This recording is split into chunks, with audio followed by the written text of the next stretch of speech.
Welcome to the Unofficial Steelers Podcast, the podcast so unofficial it doesn't have a home. Here's your host from In Heights Site, Nathan Heights. And from State of the Steelers, Daniel J. Here we go. What is up, everybody? Welcome back to the Unofficial Steelers Podcast. I'm Daniel. Alongside with me, as always, Nathan. Nathan, how you doing, my man? Not too bad. Not too bad. Been busy. Done moving. That's kind of been done. So don't really have the podcast set up at the moment. But hopefully by the next time, whether I'm on your channel or on my channel, whatever it is, we'll have that ready to go. So it's just a blank wall. So you guys enjoy that. But other than that, we're all right. So it's good to be back on. Awesome, man. I'm glad you got all that stuff situated, your move and things of that nature. Mm-hmm. And welcome back. Welcome back. Yeah, so have you been kind of in the news or whatnot when it comes to the Steelers and stuff that's happened recently? Mm-hmm. Yeah. Still, even though I've been busy, still in the know on what's going on and seeing everything. So I don't think since the draft we haven't done a video together, right? I don't think so. Yeah, I don't think it's been some time. Yeah, I don't think so either. It's been a couple weeks, few weeks, or however long it's been. But definitely some things to talk about. What's up, everybody? Thank you all for tuning in. Mark, what's up, man? Thanks for being in. Everybody is always good to see you guys. So yeah, we'll have a decent bit to talk about tonight. Well, let's start off with rookie minicamp. It started off here in the last couple of days, and the biggest question on everybody's mind was Troy Fatuanu. Is he going to be on the left side? Is he going to be on the right side? All indications have been he's been playing on the right side. It doesn't seem like he's transitioned from the right side throughout any portion of minicamp. So it appears that, to the left side. He hasn't transitioned to the left side. He's been on the right side. Yeah. So it appears he's going to be the Pittsburgh Steelers right tackle. Are you surprised that they put him in that position, given that he was a left tackle prior, protecting Michael Penix there? Not really. They have to figure out. Excuse me. They have to figure out how they want to play it, because you drafted Broderick Jones to ultimately play the left side. Mm-hmm. This guy, even though he's on the left side, to me, he brings a little bit more flexibility and ability to be able to play different spots than just the left side. Like Broderick Jones, think he did okay there, but to me, Broderick Jones definitely belongs on the left. We'll see if that changes, but I'm not surprised by it. Completely fine with him playing the right side. The guy's got freaking 4 months or however long it is to really get himself settled in on that. To get some more comfortability there if he's quite not there yet. Different story, obviously, when you face some defenses and some pass rush there. But it's exciting to kind of be able to see the offensive line not just go in the right direction, but it seems like that they drafted 2 possible future cornerstones for this offensive line. And we know that it's been, other than last year, they've pretty much neglected it in the draft for like 4 or 5 years. Mm-hmm. They didn't really touch it too much. They kind of just let it go in terms of letting like your staples end up retiring or calling it. And then you kind of attack it a little bit in the draft, a little bit in free agency, and it just didn't get where it needed to be. So I think everybody's happy they attacked the line. There's a lot of promise. It might take a little bit of time, but they have a really good future there with that. I'm completely fine, though, with Broderick Jones. And honestly, the good news is Dan Moore is going to be exiting the starting lineup. Well, that's what I was going to ask you. And my question was, who's Dan Moore going to be competing with? Is he going to be competing on the right side? Do you think they're going to have him compete with Fatuanu on the right side and let Broderick Jones be the starting guy on the left side? Or is it possible that that Broderick Jones is going to be continuing to compete with Dan Moore on the left side alone? Who do you think is competing with Dan Moore, or do you think that it's going to be set in stone come day one of training camp and Dan Moore is going to be the swing guy? I'm not going to say it's going to be quite set in stone because you just never know. You just never know. Fatuano's entering rookie year. Broderick Jones is ultimately coming out of his rookie year. Dan Moore is entering year 4. So you really, I'm not going to say it's going to be set in stone. Dan Moore is kind of a safety valve really at this point.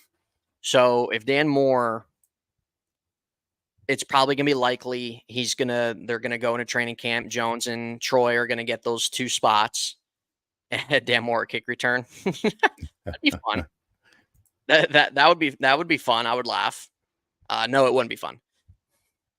Dan Moore at fullback. Yeah, maybe there's a spot there for him. No, but Dan Moore, he's gonna get some looks. You're gonna see that online. Dan Moore getting some reps at left tackle. Dan Moore getting some reps at right tackle. But ultimately, Daniel, he's not gonna start. I don't care what anybody says. You can have a competition all you want. He's not going to start. Unless there's an injury, he's not going to start. I think having Dan Moore there as a backup type guy to either side isn't a bad thing because he's been a starter for pretty much 3 years. And at fullback, I'd get annihilated. Dan Moore, he's pretty much been a starter for pretty much since he's been drafted. So having a guy like that in a emergency type role, being your third tackle, sure. Do people want to see him come in? No. But in terms of somebody who has started a handful of games, in terms of somebody who can give you some play at left or right if something would happen, it's not an awful thing to have there. But Daniel, I'll be honest with you, I just don't see it. I just don't even see it being competition. Yeah, I don't think so either. Dude. I don't. They just need to just get off of it.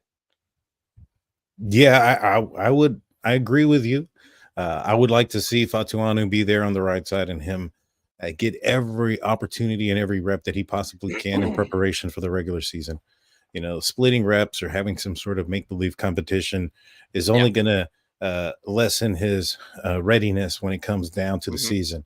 I want him as much prepared as possible, and if that means that Dan Moore, who's been a tackle in the NFL for multiple years, he's been a starting left tackle for multiple years since his rookie year. Yeah, he's been to multiple training camps. This isn't his first time around the block. He understands what the is probably expected of him and expected of the the offensive line. And I would expect Dan Moore to be able to ride second fiddle. And if Fatuano's just not, doing anything, or it's not, or he needs some time, to adjust or learn or whatever the case may be, I would expect Dan Moore to come in and still perform at the level that he's been performing. I'm not going to expect some sort of excellent performance, but I wouldn't expect a decline given his experience and, the amount of playing time that he already has. So I'm really hoping that they don't try to make it seem like a competition and, take snaps away from this guy. Yeah, they definitely shouldn't. The guy's 24 years old, isn't he? He's 24 already. Yeah. You don't need to take any more snaps away from the guy. He's ready to play. You draft him as a guy to ready to play. If he's 21 years old, maybe a different story. Dan Moore was pretty young when he came into the league. But yeah, I think concepts. Yeah, I agree. I think he had some valuable depth, but he shouldn't be a starter.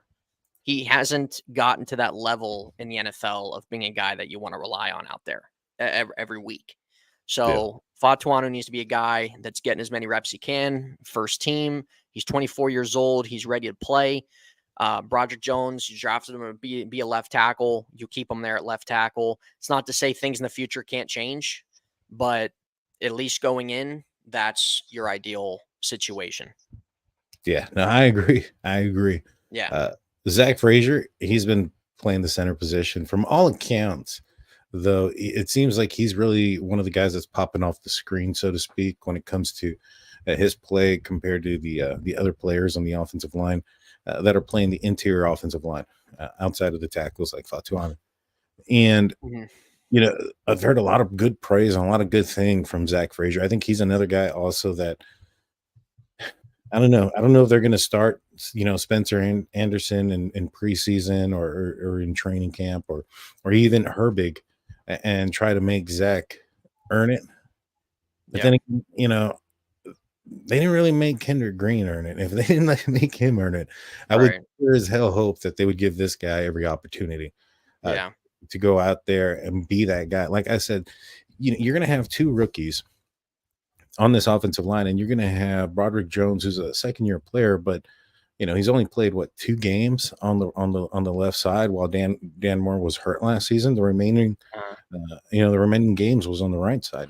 So you yeah. have him technically in a new position. That's three new pieces to this offensive line. You know, chemistry is a huge thing when it comes to the offensive line. And if I feel that this is the start of an amazing, you know, collective unit here, but I think they need a gel. They need that chemistry, and Yeah. having these makeshift or Yeah. make believe competitions when Yeah. it's, Like, come on. it's not. Nobody's stupid. Don't treat your fans like don't treat them like idiots. It's not it's not a competition. I understand that teams do that. We all know why they do those type of things, creating fake competitions, blah blah blah. We all know why they do it. Zach Frazier needs to start week 1. He needs to start the first game of the preseason.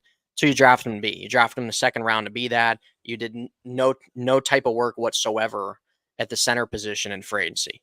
Mhm. So sure, can Herbig be a little bit of a plug and play? I guess Anderson has a lot of versatility along the line, but those guys, like what you're going to start one of them week 1 and then play Frazier in week 4? Is that really your goal? Like, I come hope on, not. yeah, give me a break. Frazier needs to be there. He needs to be ready to go. He needs to be the guy that you draft him to be right away, and we'll see what happens. Yeah, I But agree. I like some of their depth on their line, though. Anderson kind of gives them flexibility. Herbig's played a couple different spots. Dan Moore's a backup tackle. You can live with that, I think.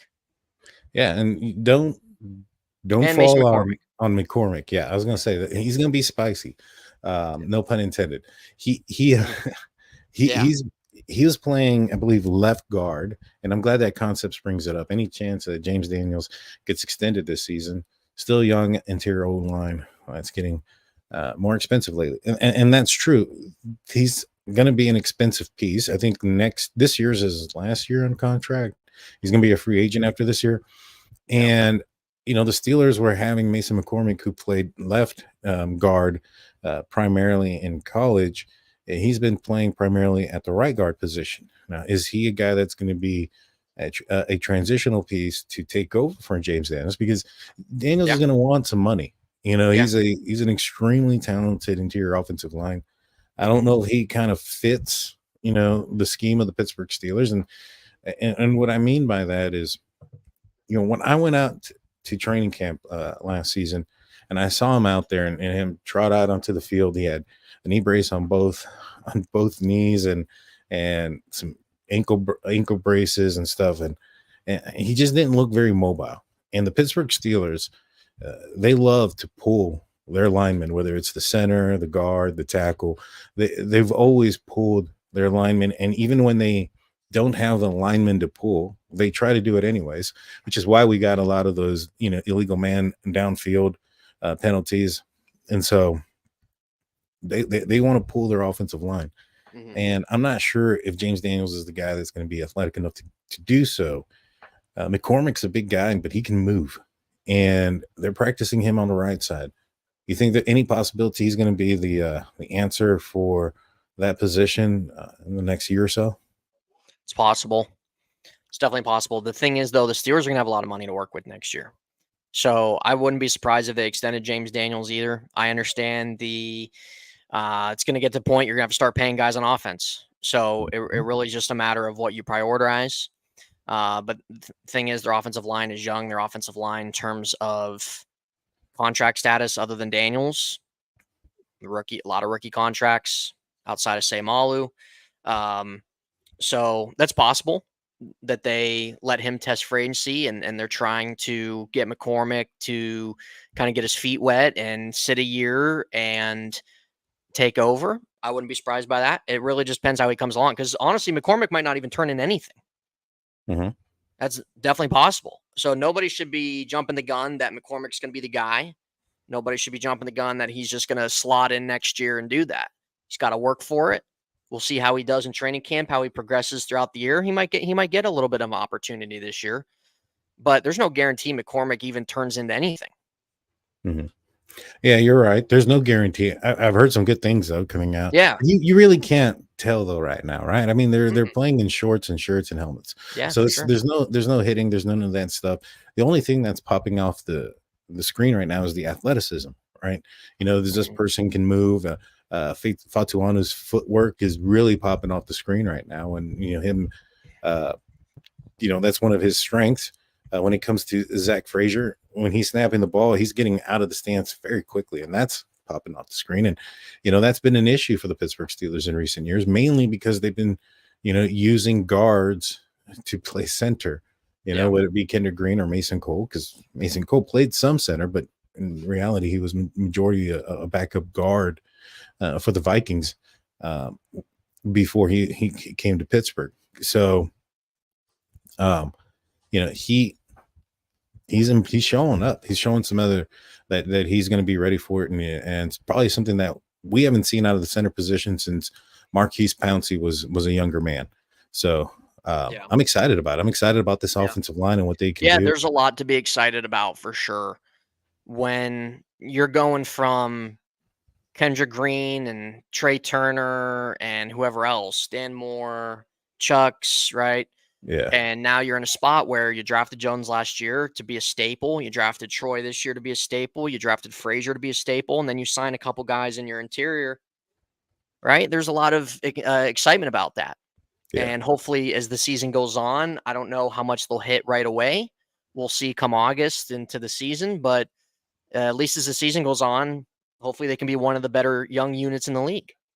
Yeah. So they're at least from what we've seen, what we're looking at right now, they're 100% on the right track to get their offensive line back.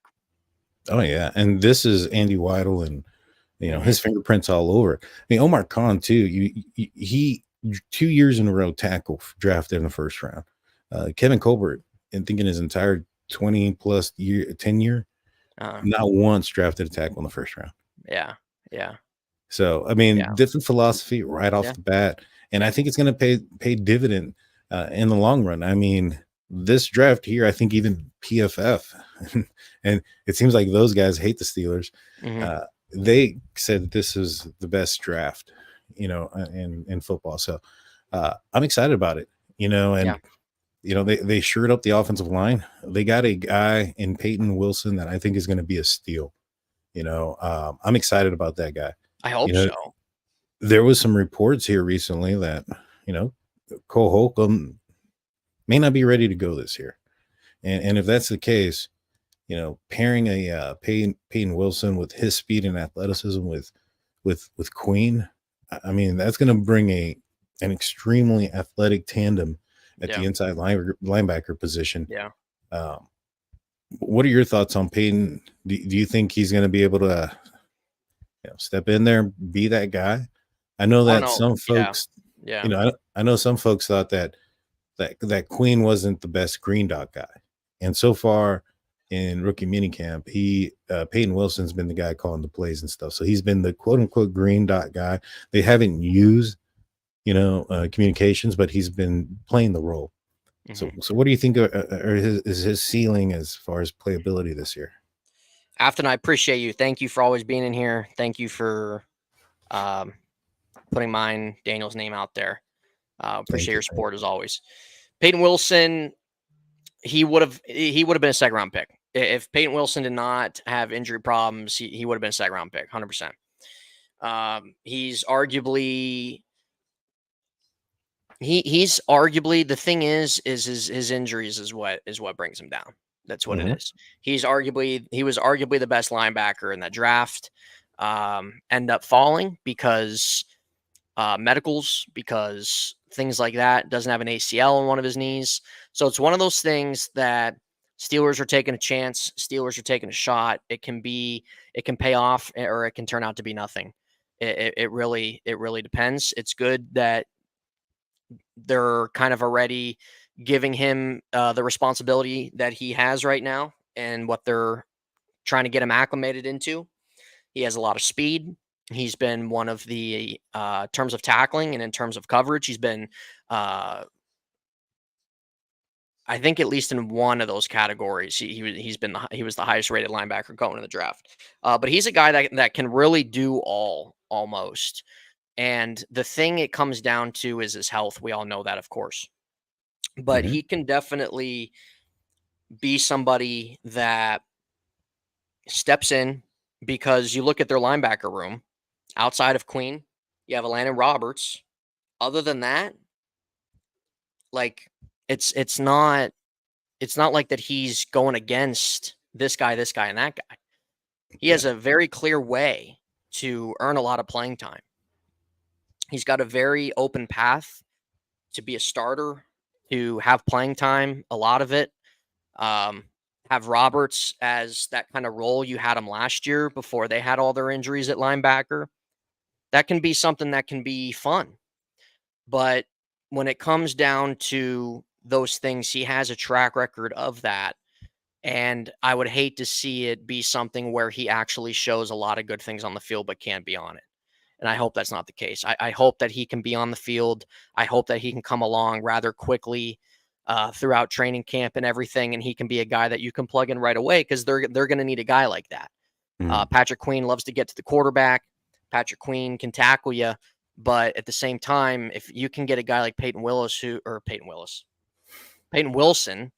who can do really a variety of what you would love a linebacker to do,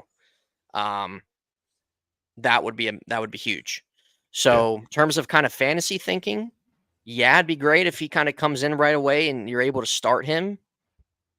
At the same time, their track record with rookies. You know that they don't like to throw these guys in right away. They have an unwritten rule for some reason of certain rookies can't start. Certain rookies can't start week one, blah, blah, blah. We've all seen it. We've all seen them do it.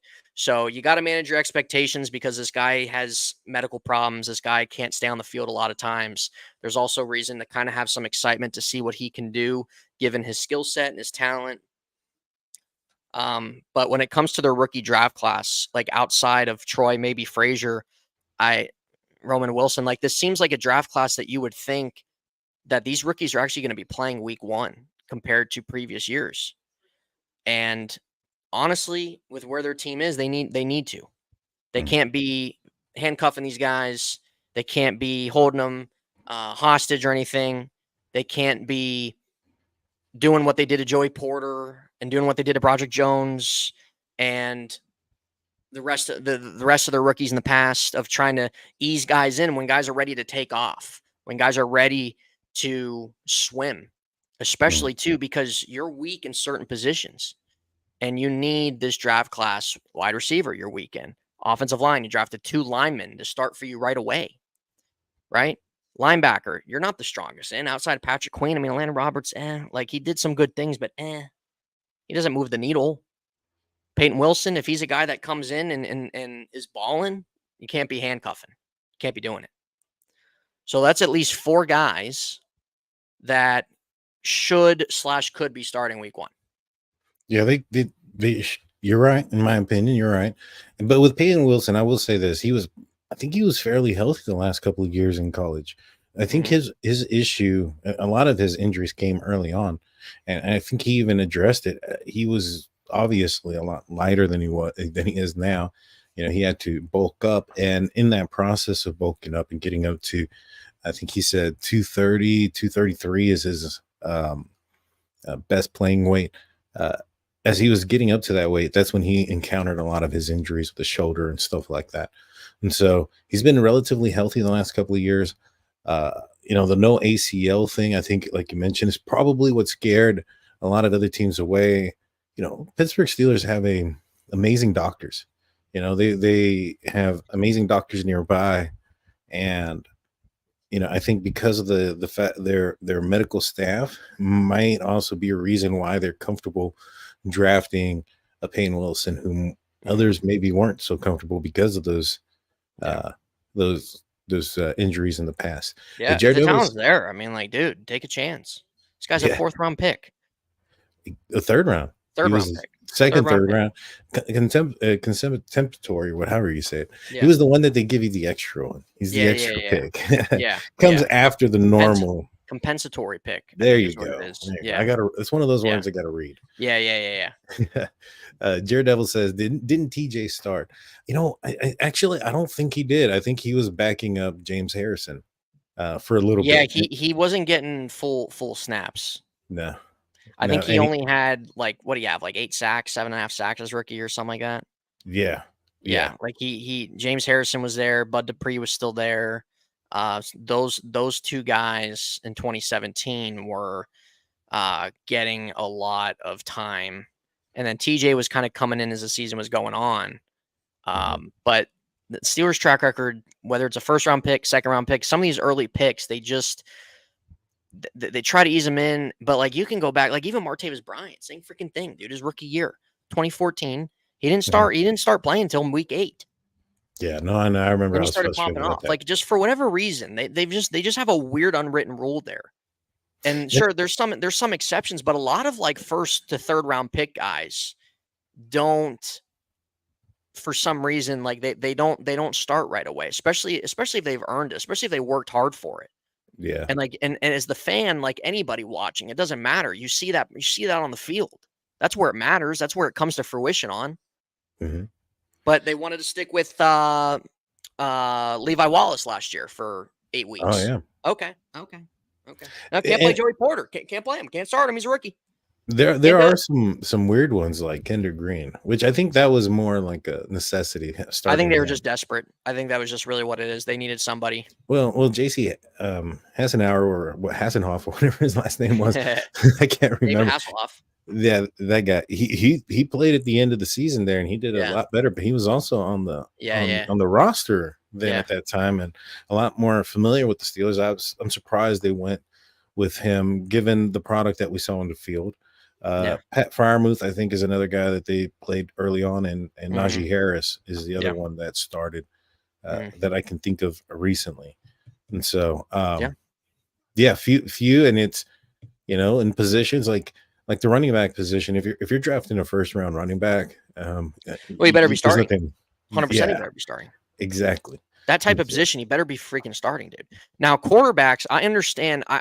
It makes sense when quarterbacks sit for a year. There's times where they don't need to, but you can look in the past and see it's benefited a lot of guys. For that type of position, it's benefited a lot of guys to take some time and learn and come along rather than starting right away.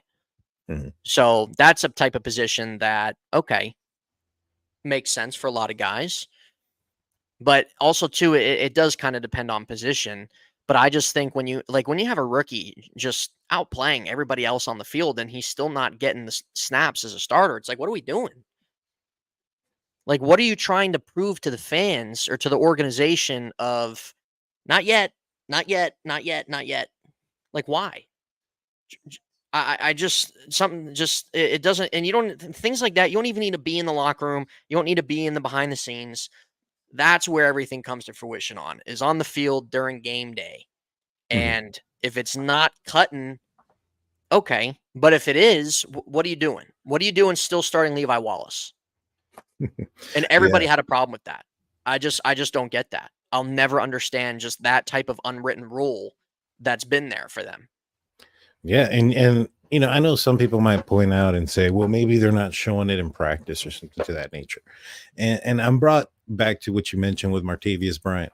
They didn't play him early because he couldn't run in a straight line then, because that's all he used to do is run straight and go routes. It's not like he had a huge route tree. Fair. Yeah. You know what I'm saying? Yeah. So he could have run in a straight line week 1 and catch the ball. I mean, that's the most simple route and send him out there. Yeah, and in fact, when they did and he ran that straight line, it worked very well. Yep. Yes, it did. He had a handful of touchdowns. I think he had like 8 touchdowns his rookie year. Yeah. So, and And sticking to the wide receiver position, I think everybody was really excited about the Pickett to Pickens because it sounded cool. But now we have Wilson to Wilson. Yeah. Roman Wilson, his Yeah. speed has been showing up. So I think he ran like a 4.39 at the combine, which Calvin Austin ran faster. But I think at his pro day, somebody clocked him at 4.2. And if that's the case, I mean, given his size, he's not. I mean, he's not the biggest guy in the world, listen, honestly, but he's not Calvin Austin. He's not 5'4", Yeah, 160 pounds. he's not small, but he's not big, but he's not small. Yeah, he's listed at, or he said, when he was on podcast that he was 5'11" 3/4. Yeah. And so, just shy of 6 foot. I think he's about the 180 range. And so, he's decently built for a wide receiver. And with that type of speed, and he's not afraid to block. I don't know. Maybe the Steelers did end up getting a steal here. He was projected to be taken around the 50 range. He's taken at 84, I believe. Yeah. I mean, do you think this guy is going to end up being the answer there next to George Pickens? I mean, there's been a lot of conversation about the Steelers trading, trying to find that other receiver. In fact, they redid Alex Highsmith's contract just before the draft and saved up about $7 million. And a lot of people were thinking that was anticipation because they're going to make some type of move. I mean, if they're going to make some type of move still, then that tells me the Steelers don't see this guy as wide receiver one. So what are your thoughts on that? Well, with Roman Wilson, I think I liked him more so than some other people have out there. He's very physical, which is something they need in that room. He's mature, which is something they need in that room. He had a really good senior year at Michigan. He's a guy that knows his role, and that wide receiver needs things like that. Not going to say that what he's going to be. I still think it would be wise for them to add somebody into that top 3 rotation at wide receiver there and not be trotting out Van Jefferson on the outside. Roman Wilson, there's a lot of things to like. Thing with him is that I don't know really how he can translate as ultimately an outside guy. He's going to be able to give them a lot of breathing room. He's going to give them a lot of big downs throughout this year as their slot guy. And I know there's some people have compared him like a Hines Ward, stuff like that, just in terms of his play style. That's fine if you want to do that. But this is exactly why they held off on Tyler Boyd. Tyler Boyd didn't get much of a deal. His market wasn't out there. He was probably asking for more than he got. But the Steelers were like, hey, we're going to look at the wide receivers in the draft. This guy wants whatever wide receivers they're looking at. You look at Mike Williams, you look at Tyler Boyd, those guys they're looking for agency. Okay, they looked at wide receiver. They got a wide receiver they liked a lot. He makes sense. I'd honestly rather have him than Tyler Boyd at this point. And I think he's going to make an impact right away. I really do. I think he's going to make an impact right away. I think we're going to look at this guy and say this guy could possibly be part of the Steelers wide receiver factory. And you got to be careful because Chase Claypool was part of that. Juju Smith-Schuster was part of that. There was a lot of excitement about them, and we all knew what happened there. But Roman Wilson's a lot more mature than those guys. Roman Wilson knows his role. Roman Wilson's not coming in to be wide receiver one. He knows that. He's not coming in to put up 100 yards every single game. He knows his role. All you got to do is listen to the guy talk about what him in college, talk about him as a young kid playing, the things his parents did for him in terms of him being able to go to school to play football. Pretty cool. Yeah, pretty cool stuff. So Roman Wilson, I think he's going to be an impact guy right away for them, which is going to be nice and refreshing to see, especially that type of position. But I think that they still should go out and still be on the eye lookout, which I'm sure they are on the wide receiver trade market, and see what you see what you can bring in. And right now the market's not there. There's a lot of excitement going in the draft. Okay, they're going to pull out a trade. They're going to trade for Brandon Ayuk, right? Brian McFadden does this stupid tweet and gets everybody going and all wowed up and everything like that, and all that crap. But I still think it's possible they make a trade over the summer and bring somebody in. Right now, the trade market's just not there.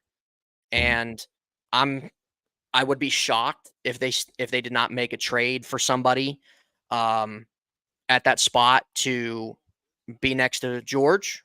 I'd be shocked if they didn't do that. They have a lot of 4 and 5s right now on their roster. You don't want to roll into that with your season and be relying on Van Jefferson and Scotty Miller and Quez Watkins. You don't want that. Not today's NFL. Not today's league. Yeah, Pickens there, who I'm completely fine with them hoping for him to take the next step as a professional and to take the next step as a wide receiver. You have Roman Wilson there. You go get another guy, and they need to do that. I honestly think they will, though. The market's just not there. Teams are sitting in the spot. Okay, coming out of the draft, we're coming into minicamp. Then we're going to be transitioning in OTAs and training camp, et cetera, et cetera. They're going to see what they got. And once these younger wide receivers that some of these teams took, like your Niners and your Broncos and even the Bengals, once they start to see who these guys are and start to kind of get a little bit more of a feel of these guys over the summer going into preseason, I think you might see a move or two around the league, and teams will start to feel a little bit more comfortable of giving up a piece or that piece because you're getting a cheaper option. You're getting a guy that you drafted early on in the draft to take a spot, and I wouldn't be surprised we see those dominoes fall in the summer before the preseason if the Steelers make a move still. Well, there's the rumors that it's going to be was it DK Metcalf? They're waiting post June 1st. Yeah, I saw that. Yeah. So yeah, I don't know. It's out there. I think Courtland Sutton's still out there. Realistically, Yeah. Do I think Courtland Sutton is going to be a game changer for the offense? No, but he's a guy that has played with their quarterback, put up 10 touchdowns. He's had some good seasons. He is a reliable wide receiver in some ways. He has a little similarity to George Pickens' play style, of course, so you're not going to get that Deontay Johnson type guy there. But he's at least somebody that's still going to help stretch the field a little bit. And it's better than trotting out those 4s and 5s you got if they go that route. So Sutton's out there, Metcalf's out there, Debo's possibly out there. I don't think you're going to look at Ayuk. I don't see that. I think they're going to keep trying to get an extension done with him. But those are at least 3 names that are interesting. Would you, if you were the general manager for a day, would you give up the next 2 first rounders for Justin Jefferson? It's a great question. Next 2 first rounders for Justin Jefferson. We still have a quarterback question. We don't have one after this year, so that's what makes it interesting. Right. So you have a quarterback question. You're not paying quarterback yet. You have a guy in George Pickens that you're hoping to kind of take the next step, but you can't pass up Justin Jefferson. I would definitely consider it. Mm-hmm. Yeah, I would definitely consider it. Yeah, I really would.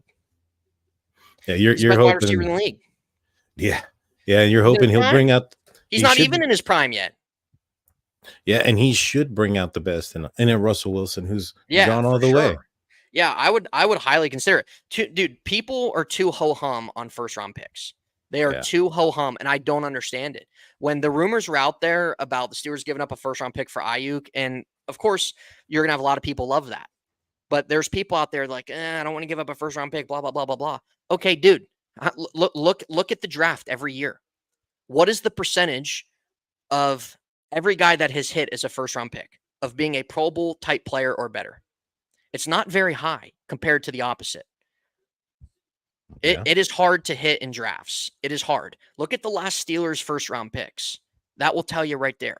It's hard to hit. So fans are too ho-hum on the first-round pick label. Meanwhile, you're trading those first-round picks for a guy that is worthy of a first-round pick, a guy that's already proven. Whether that was Brandon Ayuk, whether that's freaking Justin Jefferson like you did just for fun, it doesn't matter. So first-round picks, sure, it's always a luxury to have that. But especially as you're the Steelers and you usually pick later in the first round as well. I mean, dude, come on. What are we doing? What are we doing? Unless they have a top 5 pick and they can go grab a freaking franchise quarterback, what are we doing? Yeah, no, you're right. I mean, I'm not in love with the first round pick stuff like other people are. I'm not. Right. I'm willing to give that stuff up, especially when you're picking later. Like, sure, can you hit on a guy? Yeah, but at the same time, more guys don't hit than they do hit. That's true. I mean, a lot of people look at like the Houston Texans who were able to turn their team around very quickly going through the draft. Mm-hmm. But there's been a lot of teams that have had first round picks over Yep. and over again. I Yep. mean, the Cincinnati Bengals were a team until they got Joe Burrow. Were always picking up in the top. Cleveland Browns. Cleveland Browns, and You have they got the Joe Jacksonville Burrow. Jaguars. You have Yeah. the Detroit Lions. The list goes on and on. And those guys, look at all those first round top picks those guys had, those teams had. And they still, 10 years later, sucked. They still never got to where they wanted to get to. Yeah, you're right. And so for me, I'm thinking you're hoping that you're going to be able to extend Russell Wilson or Justin Fields does something or show something that he's going to be able to take that next step in the future. But yeah, I think I would give up to the next 2 first rounds. Yeah, you definitely have to highly consider that for sure. Yeah. I think I would too. Like, dude, you just can't pass up on a Hall of Fame wide receiver. He's already going to be one. And when you're able to tell guys like that are going to be one that early in their career, those guys are special. Yeah, 100%. Yeah, those guys are really special. And he's going to ask for a lot of money. And, right now the Steelers aren't paying a quarterback's salary. Now that can change, obviously, if Justin Fields or Russell Wilson were to, show up this year and really perform, and the Steelers feel comfortable in extending one of those, then they're going to have to pay for said player. But, they got room to move some money, and a lot of room can come out of Cam Heyward, who made some interesting comments today. He said that he wants to play 3 more seasons. He's been talking with the Steelers for a contract extension. I love it. And he said that he would love for his career to end in Pittsburgh, but in the manner that he said it, kind of alluded that he's not, married to the idea of retiring a Steeler if, another team gives him an opportunity within the next 3 years. Yeah. So he's how many more years do you have on his deal here? This is last year. This is last year on his contract. Okay. So it'd be I read today extension. that they are interested in contract extensions. It's going to have to make sense. I think most people appreciate Cameron Heyward, and anyone playing the NFL doesn't want to quit. Yeah, and honestly, I kind of compare that to professional wrestling as well. So that's kind of why I laughed at it. But with Cameron Heyward, we appreciate him. He's done a lot of great things. He could possibly be a Hall of Fame type player eventually at some point on the ballot. At the same time, it has to make sense. It has to make sense. What is he? No way you give up a first for any wide receiver, Jeff. Justin Jefferson's a Hall of Fame wide receiver. You wouldn't give up a first round pick. If you have the 20th pick in the draft, you're not going to give that up for a Hall of Fame wide receiver. If you're a team that's probably not going to be picking the top 5, you're not going to give that up. Come on. When it comes with Cam, it would just have to make sense because he's kind of the focal point of a lot of their money this year. And at the same time, Mark, we appreciate you, man. Yeah, Cam will be fine. We'll see what happens. Well, Jeff, I think you're in the very small minority, my friend. I think you're in the very small minority. So that's okay. That's your opinion. But I think you're in the very small minority on that. But when it comes to Cameron Heyward, I think everybody would be okay with it. Made sense. If it would be a situation where he wants like a big hefty contract because of for whatever reason, all the stuff he's done, right? His career, what he means to the team. He did make the statement that he was not going to take a pay cut. Yeah. So there you go. So it's one of those things of where, but Jeff, you got to pay guys, bro. You can't be playing cheap, my friend. You have to pay players. You have to pay to get. You can't just be rinse and repeating rookies and guys that are on year 4 and then letting them go and then bring somebody else in. So you got to pay to get, bro. If you want to win the NFL, you have to pay to get. It's simple as that. But when it comes to, and I appreciate your comments, when it comes to that, like you said, Daniel, then okay. If you're going to want a bigger deal than what the Steelers are going to want to give you at age 34 or 35, however the heck old he is, then he might have to look somewhere else. And I would hate to see it because he's a leader. I think leadership a lot of times gets overlooked in sports. It's a very important aspect. It might be a little cliche, the quote unquote another veteran in the locker room, stuff like that. It might be a little cliche, but it's reality. And Cam is a leader. Cam's a voice in that locker room, and we all appreciate what he's done. But if it's at that point, dude, like he's going to cap strap the freaking team at age 35, might have to tell you goodbye. I think when it comes to what he said, playing 3 more years and, understanding his position, the physicality of the position, Joby, he's gone after this year concept. Yeah. The fact that Cam had a lot of injuries last year and he was never the same. And those are all symptoms and indications of somebody who's battling, father time. And unfortunately, father time wins every battle. Yes, it does. 38 years old in the interior defensive line, as physical as he plays. It's just not. Honestly, Daniel, to me, it gives off to me Calais Campbell. Calais Campbell was a dominant defensive lineman for a long time with the Cardinals and with Jacksonville. He had a few good years there. But Jacksonville let him go. He won a new contract, signed a pretty big deal with the Ravens, and had a good year there. But then you started to see the slow on slow, and then now he's kind of like he signed a cheap deal with the Falcons. So it's kind of like, do you want to leave kind of as a former shell yourself, or do you want to leave more on a higher note? Right.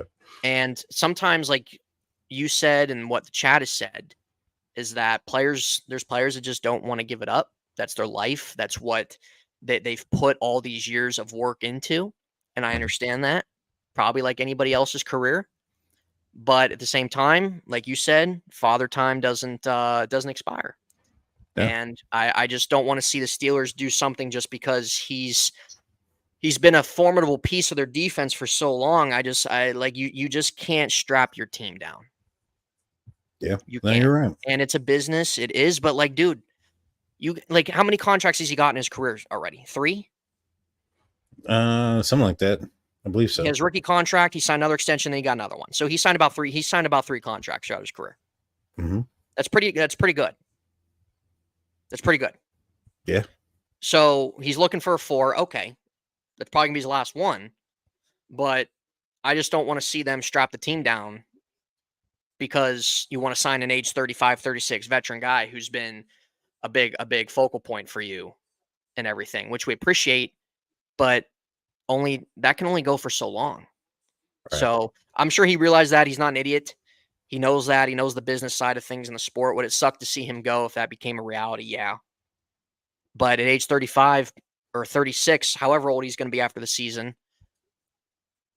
it would just have to make sense. Because also too, like he gets banged up. He does. I'm not saying he misses a ton of games or anything throughout his career, but like last year he missed some games and he gets banged up in some games, and he's had a hamstring problem and stuff like that. Those are things that kind of creep up to you. Keep Cam if Larry goes. Yeah, it just depends on the price. So we'll see what happens, Jeff. We'll see what happens. I think that the Steelers, and the reason why it probably hasn't happened yet, and I think that Cam has to come to the realization is, in order for Cam to play for the next 3 years, he cannot be a guy that's playing 75, 85% of snaps. He's going to have to be on snap count. He's going to have to limit the amount of plays that he's going to play on the field. So that should also limit the amount of money they're expected to pay. I mean, are you going to pay a guy, the same salary when you were expecting him to play 90% of the snaps, and now he's playing, 20 or 25% less? Right. I don't think so. So yeah, he's had to have surgery. Like those are things. I'm not saying like he misses all these games every year, but he gets banged up in the middle of games and is out, and he's missed games with some hamstring problems, and those are things that matter. Those are things that are important. And I think that if you're going to want Cam to be playing at the level that he's currently playing, or that he's been playing, or the level that you expect, and he expects himself to play as well, you're probably going to be expecting a pitch count. You're going to expect him to have a limit on his snaps, because you're going to want him to play at that higher peak, and not only come week 1, but you're going to want him to play week 17, week first round of the playoffs, second round of the playoffs, as far as you can go. Right. So you may even limit him more early on in the season, and then start to ramp him up, in the second half of the season as a strategic type of thing. And I think those would probably work best. And if Cam's willing to take a pay cut on those things, and it goes down in that manner, I'd love to keep Cam for the next 3 years. Now, I know there's not going to be any guaranteed money after year one. I wouldn't do it. None whatsoever. And real quick, I want to say thank you, Justin, for becoming the newest member. We appreciate you, my man. Thank you. Thank you, Justin, for being in, man. Appreciate you. Feel free. You can always, it's an open forum. So any type of thoughts, opinions, anything, feel free to put them in the chat. And I do want to address what you were talking earlier with Jeff about, trading a first rounder for a wide receiver. A safety isn't really a position you would expect to trade a first round pick for. Right. But nobody batted an eye when the Pittsburgh Steelers did that for Minkah Fitzpatrick. And it worked out pretty good for the Steelers. Yep. And that was a situation where Miami's probably thinking the Steelers lost Ben Roethlisberger. They have Mason Rudolph in there. Thank you, They still hadn't won a game at that point. They're probably going to end up becoming a team that's, they're going to end up being a team with a top 10 draft pick. Yep. And, they didn't expect it. I think they ended up getting like 15 or 16 that year anyways, but which made that trade look even better. But in reality, I think that it wouldn't have been a surprise to anybody had the Steelers not, had a winning season that year and had a top 10 pick. And they would have had to have known that was a huge possibility that they were going to be giving up for Minkah Fitzpatrick, an opportunity to pick up a player in the top 10. Yep. You got to take chances sometimes. Not everything works out. Your draft picks, your trades, it goes for every single team, dude. It goes for every team. And what's another thing I want to state on is that there's Steeler fans that think that the Steelers, to have success this year, need to fill every single little hole on their roster. Mm-hmm. How many teams? Yeah, and they had to pay Minkah, Jeff. So the thing is that would you have let Minkah just walk because you don't want to pay the guy? No, you got to pay him. You have to pay your players to keep him. So by that logic, okay, you're trading for Minkah on a rookie deal. Justin Jefferson's still on his rookie deal, but you have to pay him. They had to pay Minkah Fitzpatrick, or else he was going to go somewhere else. You can't play rinse and repeat and just have a team full of rookies, 1 to 4 year guys, and you just keep doing that. But there's also the aspect of the position and things like that. So, yes, you have to also pay Justin Jefferson, but the Steelers, they got Minkah on his rookie deal, and that was attractive to him because they were willing to give that up because of the position and have that. The same rules don't apply with the position that you're trying to trade for. You get what I'm saying? And so you're going for somebody who's a receiver who's proven, that's done this year after year. And if it's going to cost you a first round pick and you're able to extend this person for 4 or 5 years, well, obviously it's going to be quite a bit now. But right now, they don't have a quarterback, on salary. Now, in the future, because of the other receivers getting deals and things of that nature, that deal you signed today is going to be relatively less expensive 2-3 years down the road. And at that point, also the salary cap is going to, expand every year. More. Yeah, it does every single year. When it comes to the finances aspect of it, it's, to me, it just seems like the salary cap isn't really as real or as it's not. As real as most people think, or as it's there, but be? you know how many ways around it you can get around it and keep pushing money back and everything like that and creating money, right? Like the Chargers, it's real because look what the Chargers had to do. Okay, it's there, but it's not the end all be all. Yeah. But what I was saying was that every team going into the season has holes on their roster. Every single team. Throughout the season, all 32 teams have holes on their roster. You know why? Because either one, players suck, or two, because players get injured. Number three, all 32 teams have holes on their roster at the end of the year. So I honestly hate the term that, oh, we have all these holes we have to fill, right? And the Steelers did a pretty good job this year at filling a lot of needs and filling a lot of holes. And I understand there's still a hole at wide receiver. There's still a thing at corner. But people have to realize they're not going to solve every single position issue in 1 year. It's not going to happen. You had your offensive line you had to take care of. You rehauled the quarterback room, right? You added a linebacker. You added a safety. You did your draft. You added another corner in Dante Jackson. Sure. We'll see how he is. I don't know. Well, I don't know how he's going to play for us. Nobody does. But when it comes to your corners out there, yeah, they're a little thin at corner. Yeah, they're thin at wide receiver, and they still can make a move. But people need to understand the Steelers aren't the only team in this type of in this type of spot. All 31 other teams are in this spot as well. You can dissect every position for every single team out there, and it's the same exact thing. The Steelers, just because if they don't get a corner you want, or they don't tackle the wide receiver spot you want, they did a pretty darn good job this offseason covering their ass. Angel, what's up? Thanks for tuning in. You're not going to cause any trouble here. If anything, it'll be entertaining. But people, like, fans need to understand that. And you can talk to any fan of any fan base. How many holes do fans think that the Buffalo Bills need to fill right now? Because they're just building their team through the draft, right? They have guys, they have young guys that are coming up and taking the spot of a lot of both their safeties, and they lost a starting corner and they lost Diggs and everything like that. You got to give guys an opportunity. You got to give guys a chance. The Ravens have holes at their edge rush. The Ravens have holes at their offensive line. But you got to give they're not doing the thing of where they're going out in free agency and signing every single possible player to fill that hole. So the Steelers did a good job through the draft. They had a pretty solid free agency. Sure, there's a couple things that they want to do, but I like their direction. Now it comes down to what production they can get from the quarterback position. I don't know.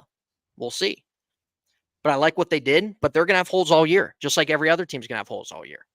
So it's just a matter of when guys get hurt or guys just aren't playing well, what do they have behind those guys? And that goes a lot more important than what people think, is your depth. And I think the Steelers have some solid depth on their roster. You know, but fans need to realize that, Daniel. I've been hearing that all offseason. Oh, there's still holes here. There's still holes here. There's still holes there. Okay. Well, let's go through the free agency market. Who do you want to fill that right now? I mean, yeah. We might as well play Madden.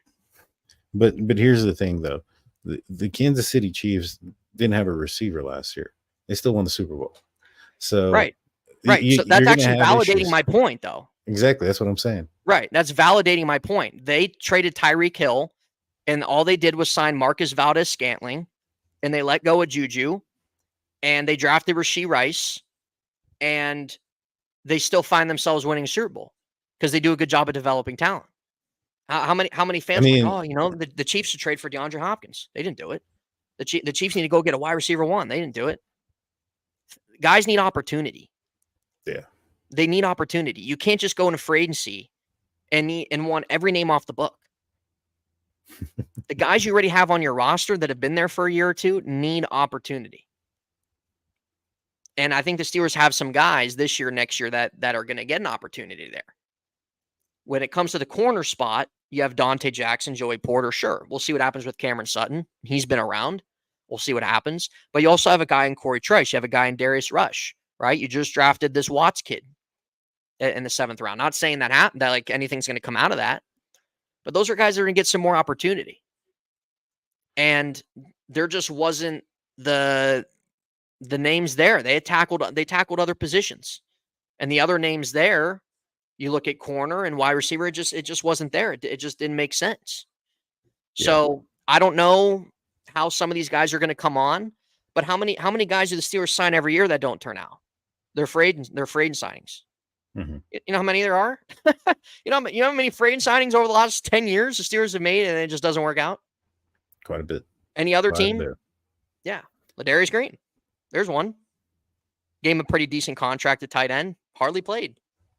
Don't forget Hall of Famer Dante Moncrief. Yeah, Dante Moncrief. There you go. Yeah. Yeah, So, I mean, some of those don't work out, and you know, at the end of the it's just day, how it goes. right? At the end of the day, you know, the organization has to be top notch, and Yes. to be honest, you have to have a quarterback. The quarterback has to be, yes, you do. You know, a superstar. At the end of the day, you know, you it's not. Long are the days where a Trent Dilfer can come into a team and take him to the Super Bowl. Awful. No, that's not going to happen anymore. No, it's not. It's not. And you can still be a team.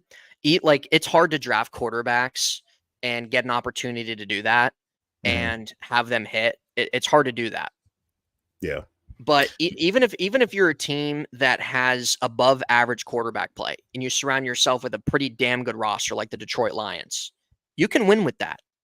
Yeah. The Lions were a game away from a Super Bowl. And Jared Goff, is he a top 5 quarterback? No. Is he a superstar? No. But he gets the job done. You can't say he doesn't get the job done. He does get the job done. Yeah. He's been one of the better statistical quarterbacks the last 2 years. So the Steelers, we'll see what happens with Wilson and Fields. But if the Steelers can get some play out of either one of those guys, then I like their roster. I like to see another move there at receiver. I think most people would. But I like what they did, and I think that they can find success with that. Not saying they're going to Super Bowl this year. They're not, but they can find success more so this year than last year with that. Just like some other teams around the league that have above average quarterback play. They don't have a star, but they have solid quarterback play. I would say that the Steelers probably have a better chance of going to the Super Bowl this year than last year. Well, yeah, you can say that, sure. You know, I mean, I know there's a quarterback question and those type of things, but you know, with Russell Wilson, even in a down year last year at 28 touchdowns, 8 interceptions, something like that. I mean, the Steelers probably are in contention. Dude, how many fans would kill for it? Listen, you can break down Russ's game all you want. You can look at the tape and break it down all you freaking want.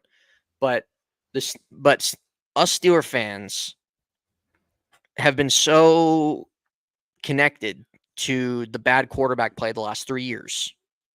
Everybody's over it. Everybody's over it.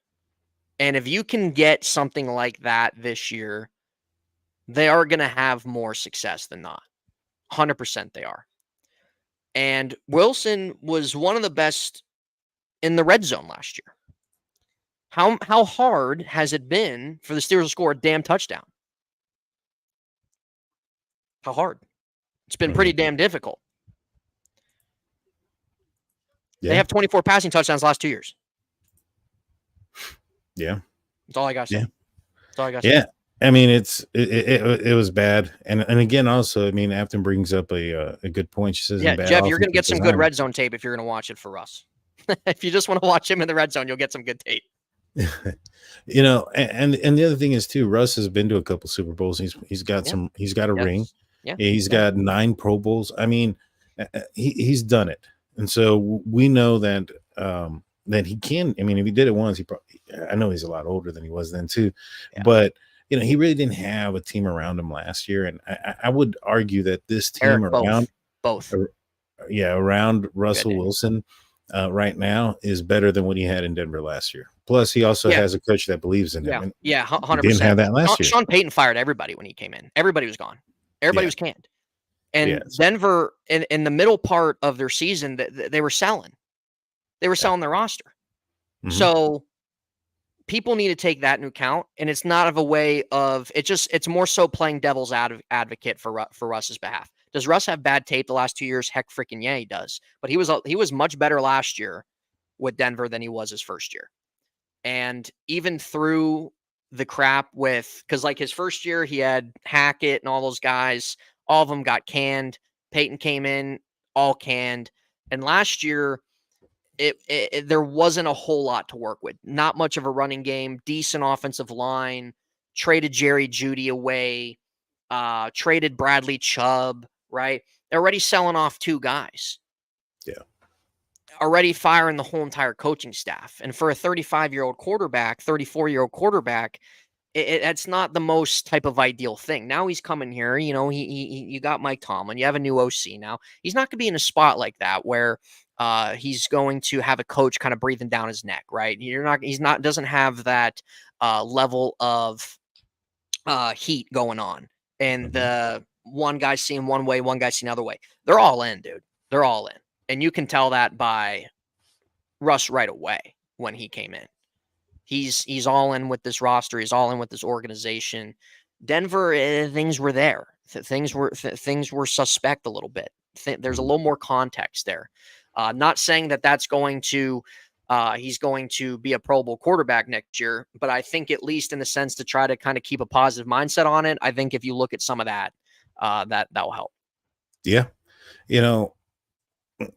and it sounds like we're beating a dead horse, but yeah. I think Russell Wilson's going to play better than what we've had at the quarterback position. Absolutely. Probably, absolutely. The last few He doesn't years. get hurt either, Daniel. He doesn't get injured. He's always playing.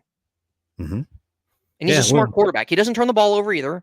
So the Steelers don't have to, they don't have to worry about that, right? Like they've been very tight knit on not wanting their quarterbacks to turn the ball over. Yeah. Wilson's not going to give you that. He's not going to turn the ball over for you.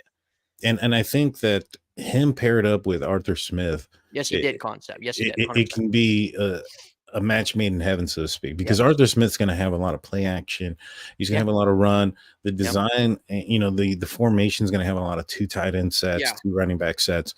And so it's going to really alleviate some of that pressure off the quarterback. Right. And, I think he had a lot of that going for him back when he had Lynch and when he was with Seattle early on in his career.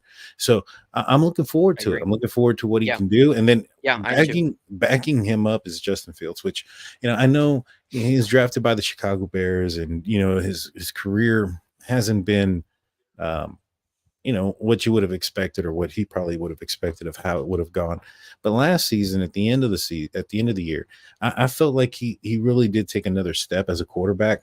And I think he has all the potential in the world.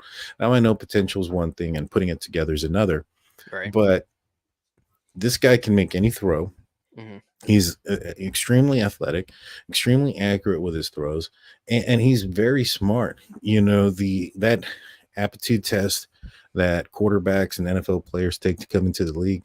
Well, I think he scored the highest ever. I think like 140. Just for some comparison, Kenny Pickett scored 17.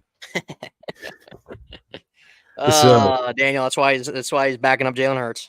Yeah, so just to kind of tell you the difference between the two as far as ability to the smarts, above the shoulder thing when it comes to an NFL IQ test. So it was way up there. I think he needs to see the field a little bit better, maybe hang in, trust his line. Another guy very quick to roll out. The difference is he has the speed and athleticism to get out of it and to take off. That's the difference. He likes, if you watch his tape, likes to roll out, doesn't trust his line, right? We've seen that with a lot of different quarterbacks, but why sometimes he'll be an idiot. I'll be honest with that. Sometimes he will be an idiot and he'll take a sack and he'll put himself in a bad situation. Other times too, he gets out of it. He gets out of it and he makes a play out of it. So you have to take the good with the bad, but I really think it's a great spot for him because he can come here and reset himself. Yeah. He can reset. He's not getting thrown in the fire. It's not, hey, Justin, we need you week 1. We need you to do this, get acclimated, everybody. He's gonna push. He's going to compete in the sense of, we know Russ has that spot unless like for whatever reason, like he just gives it away, but it's good for him. He can sit behind a Super Bowl winning quarterback. He can learn. A lot of quarterbacks need that. And he's only 24. Yeah. A lot of quarterbacks need that. They do. He's younger than Kenny Pickett. That's insane. Kenny's going to be 26 years old next month. So those are aspects that you have to take the good with the bad on. Is it going to work out? We don't know. We really don't know. But at the same time, it's worth the risk. It's worth the gamble. They didn't have to give up a lot for him. But in terms of what he has shown, in terms of what he possesses, there's a lot of things to like. There's things to dislike, but those are things that he can get better at. Those are things he can control. Like Kyler Murray, for example, there's things he can't control. He can't even see over his offensive line. right when he snaps the ball, he's already moving. Those are things he can't control, and that's why he won't take that next step. But with Justin Fields, those things, that kind of crappy tape and the messy tape, those are things he can control. Those are things he can clean up. So he sits a little bit, he learns, he resets himself. That can benefit him a lot. And a lot of times quarterbacks just need that. Mm-hmm.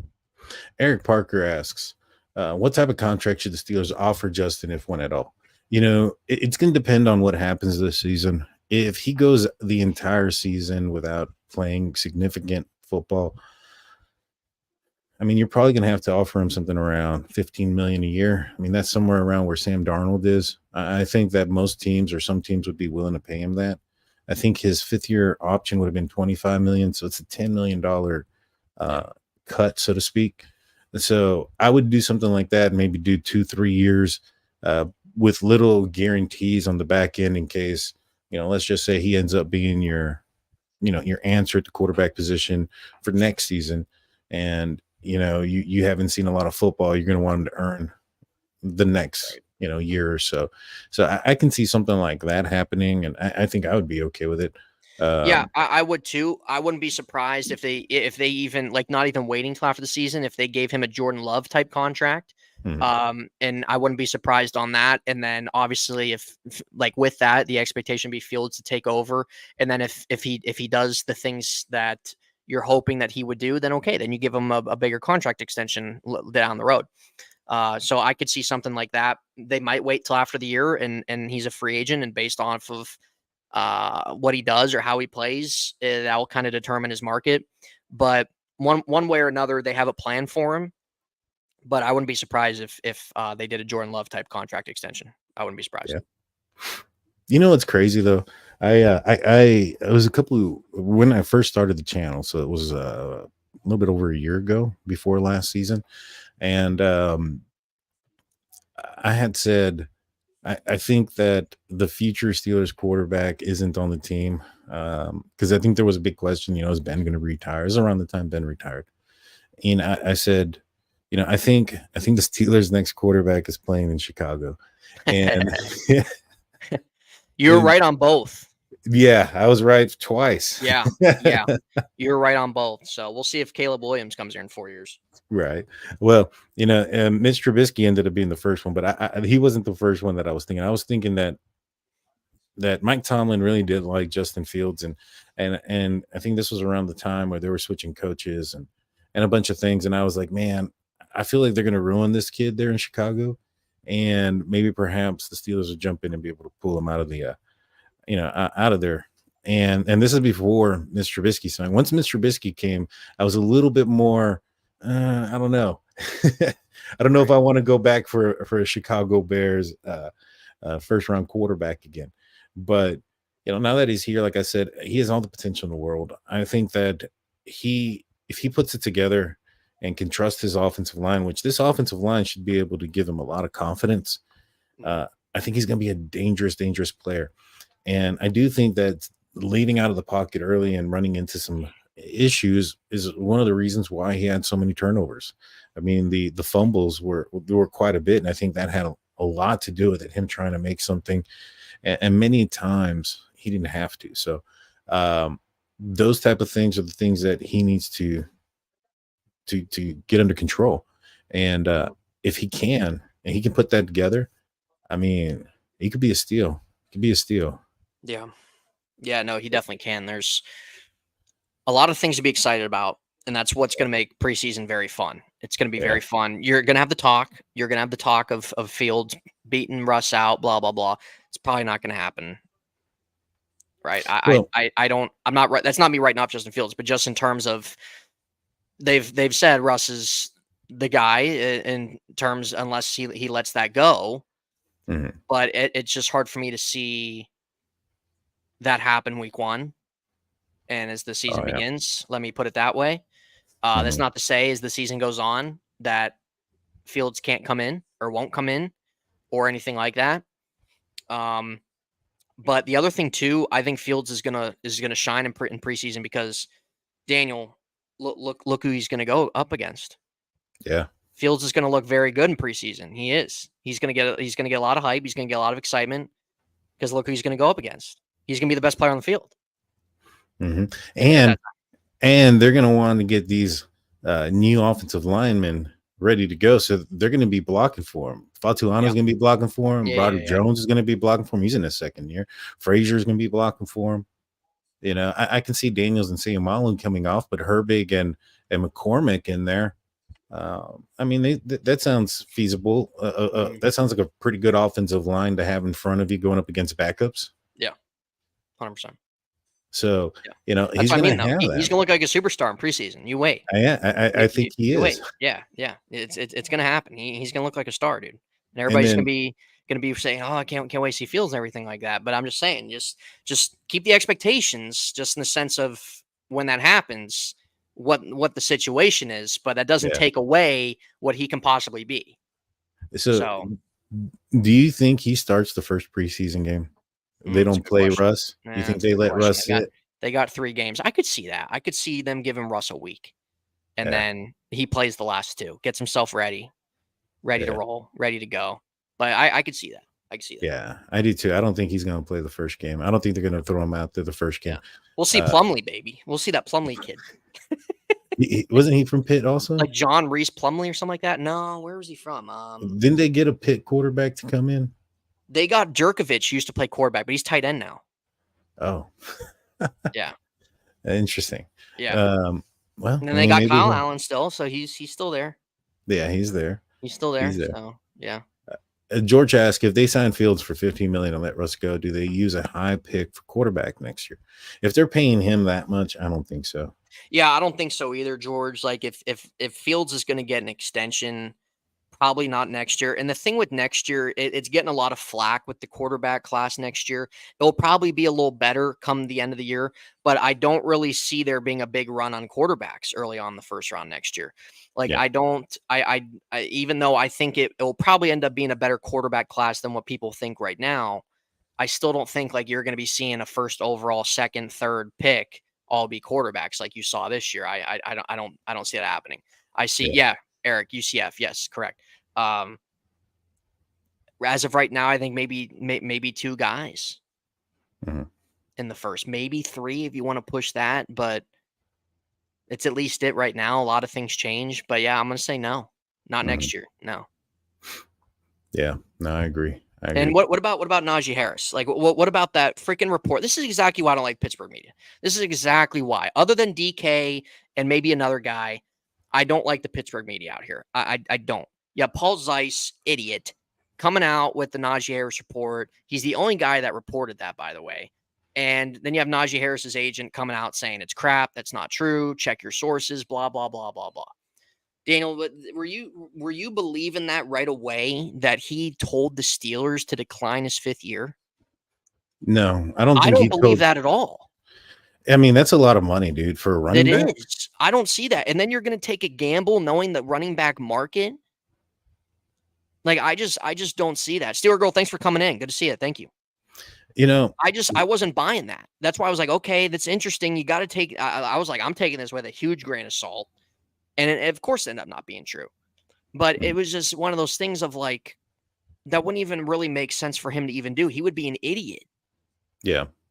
Well, I mean, yes. Is there a world where maybe he didn't ask to get the 5th year decline, but maybe had a question about being with the Steelers long term?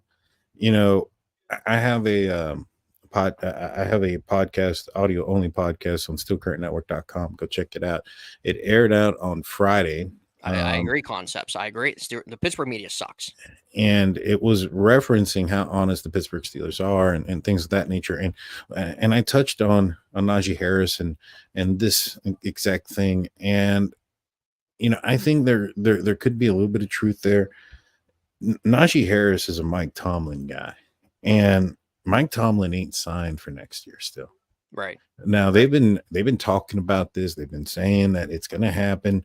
Mike Tomlin came out saying that it was very important for him to get an extension before signing an offensive coordinator because he understands the importance of longevity and security for that position. Because if the head coach gets fired, canned, or retires within a year, unless they're promising Arthur Smith that he's going to be the incumbent and, you know, they're going to be the next guy. God. unless they're promising him that. Yeah. It's a risk to sign somewhere knowing or thinking that if they end up going a different route, that head coach coming in might replace him for somebody that they know. Yeah. And so when that didn't happen, I was kind of shocked, but they kept talking about it. It hasn't happened yet. Now, Najee Harris had some interesting comments last year, respectfully, after the Cleveland Browns lost 13-10, the one that ended up causing Matt Canada's job. Yeah. He was talking about how they knew what they were going to do and that there are some things that the media don't know about that happened behind closed doors, yada, yada, yada. But during that interview, apparently, and this is according to the Trib, that and a couple of other sources or other people have reported as well, that a Steelers representative attempted to stop that interview 5 different times. And Najee was like, no, it's fine. I want to continue. Yeah. And he's like, although he may not be lying and telling the truth, it's a little bit of dysfunction. And when you hear why Chukwuefor got benched, he got benched because apparently, against, I think it was Jacksonville, there was 2 minutes left on the clock, down by 10. And I think we were running the ball. And I think he said, if we're going to be running these plays, might as well kneel the ball. And he's not wrong. No, he's not wrong. And that wasn't in the public. That wasn't to the media. That wasn't caught on camera. Yeah. And yet he gets benched. He's better off being gone anyway. Like, I could easily see him turning into actually a decent guy for the Patriots, because they usually find themselves doing a good job with their linemen. So I actually think it's better off he's out of here for his own sake. Right. And I don't disagree with that. But what I'm saying is, if they were willing to do that for just that kind of comment, and if Mike Tomlin doesn't have a guaranteed future here, and it may not be a situation where the Steelers are trying to get rid of him. A lot of the smoke that was happening this past offseason about Mike Tomlin leaving was on his own. A lot of it was he wanted to see his daughter. She's going to college. She's in gymnastics, things of that nature. And I think there was even a rumor that he might do broadcasting or take up TV. Yeah, that's been floating around for a long time. Right. And so I can see stuff. Yeah, I can see him, taking a break. He's done this for a significantly long time. Now, maybe Art Rooney wasn't lying when he said, hey, there needs to be a change and the Steelers need to start winning some playoff games. That he understands that the Steelers haven't won or what their playoff record is. And maybe perhaps they're waiting to see if Mike Tomlin wins a game. Yeah. But if Mike Tomlin doesn't sign an extension and training camp starts, preseason starts. Yeah. You think this is his last year? Yeah, I think that's possible. I think it's a red flag for sure. I really do. I think an extension will get done, but I think it's gonna be a short one. Mm-hmm. I think it's gonna be a short one. I think it will be like a 2-year extension. I can see that. Yeah, I think it's gonna be a short extension. He'll have this year, and then he'll get a 2-year extension with it. But if that is the case, yes, it's a red flag. I think that's highly possible. Mm-hmm. Yeah. So I don't know. I don't either. And I've been one to learn. Watch what they do, not what they say. If we listen to what they say, Mason Rudolph would have been the quarterback. Yeah, right. Yep. So, watch what they do, not what they say. Kenny would still be here and everything else in between. So, yeah, exactly. Watch the actions. Words only go so far. It's always about anything, right? It's always the person's actions. Words you can only listen to so much. So, can't see Tomlin quit anytime soon. Yeah, Jeff, it can honestly even be a situation like Sean Payton, of where if he doesn't sign an extension, like he could always take a year off and get back into it. So that's always possible. I think that's a situation out there. But I think it'll happen sometime this summer. Yeah. I think like before training camp, not right before training camp, but I'm saying like sometime the summer before that happens, I think it will happen. I think a short one. That's what I see. It could Tomlin be. for PA governor. This will be the last question that we take. The concept says, don't they normally wait till the last minute anyway with contracts? Not with the head coach. Typically, he's signed his contract 1 or 2 years in advance. He's had an extension multiple times because he's had short extensions, 3 years, 2 years, and those were including the current year that he was going to be playing. So really, it was only like an extra 2 years, or an extra year. And this has been going on. And last season, It was a surprise that they didn't extend him because that had been the pattern. They waited till his last year. We had 1 year left, and then they redo it. They didn't do it this time. Yeah. So I don't know. I mean, we're already in uncharted territory. Yeah. I don't know. There'll be some more news in June. I think with that, I think with a possible trade that they do, I think there'll be some news. But yeah, in terms of this kind of being our first show since the draft, our thoughts are probably the same with the draft. We liked a lot what they did, understood why they did what they did. I expect at least their first few guys to start right away, which I think is kind of uncharted territory. But when you look at the lineup of the roster, like I don't really see any other type of debate about it. So I think with that, they had a great free agency. I think they're set up in an interesting spot, and they're set up in a position where they're much better set up this year than last year. The thing with last year was, it was all about, they did a couple free agency moves. We know that, but the thing with last year was you still had zero level of understanding or knowledge on what your quarterback is going to be. With Wilson and Fields, we still have to wait what they're going to do, but we know what they've done. We know what they're capable of doing. We know what Wilson did last year. We know what Fields did last year. With Pickett, it was like, dude, like this is like, it wasn't really that promising his rookie year outside of his fourth quarter comebacks. And then we saw it all unfold. You had the problems with Matt Canada. You knew the offense was still probably going to struggle. And defensively, you got a little older with who you brought in. You lost a couple guys. You added a couple linebackers. You had some injuries there. But with this year, they got younger. They had another good draft. You have two quarterbacks now, an overhauled quarterback room that's better than what you had. So a new offensive approach you're going to have. You actually attacked the offensive line this year, which they did with Sayamalu, but other than that, and Jones, but like still, they didn't really play Jones too much until the end of the year. So they were stuck in a kind of really weird, unfortunate spot there. But with this year, you have some more answer. You have more solidification in a lot of areas. Sure. Would we like to see another receiver? Sure. Would we like to see maybe a little help there at corner? Sure. Those things can happen. But overall, they're set up better. Coaching staff is set up a little bit better.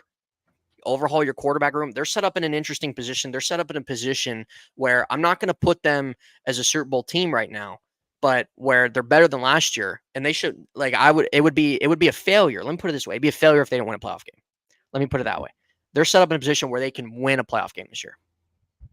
Yeah, I think health is going to be a huge component to that. And, you know, the Steelers have the toughest schedule in the NFL this year. That wasn't the situation last year. Yeah.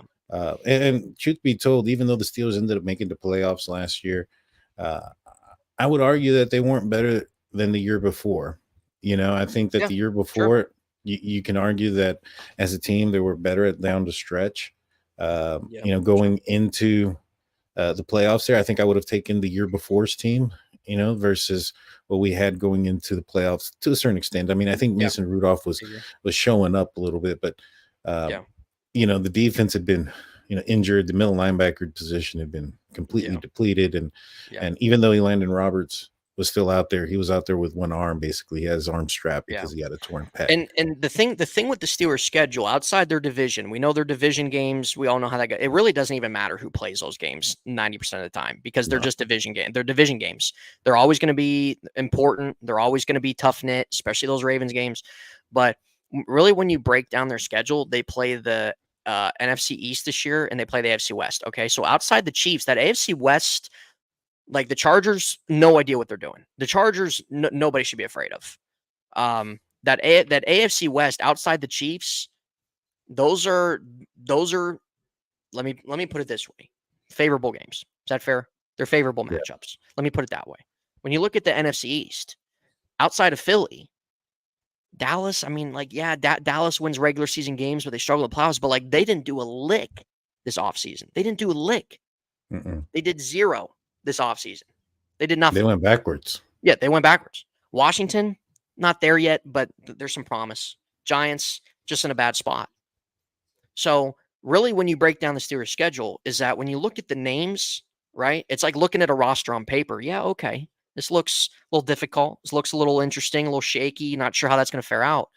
but I've never been one that puts a ton of stock in schedules. Every team's different every year. Teams are different every year. New players, new approach, new coaches, right? So just because teams were good last year, they could still be solid this year, but they're still going to be a different team. They're not going to be what you're getting from the year before. So when you kind of really break it down more in context, it doesn't worry me that much. Like, it really doesn't. Like, our division faces the same divisions. Mm-hmm. The Ravens are facing the East. The Bengals, the Browns are all facing the NFC East. They're all facing the AFC West. So, like, our division isn't facing too much difference. The only thing different is that the Steelers are playing the Jets because of a third-place schedule. And then the Steelers are also playing who was the other third-place team? The Colts, right? Yeah. I think they're playing the Colts. So you have that other aspect. And the Colts are interesting too. But still, like, the division is still on kind of an even territory because you're ultimately playing a lot of those similar games.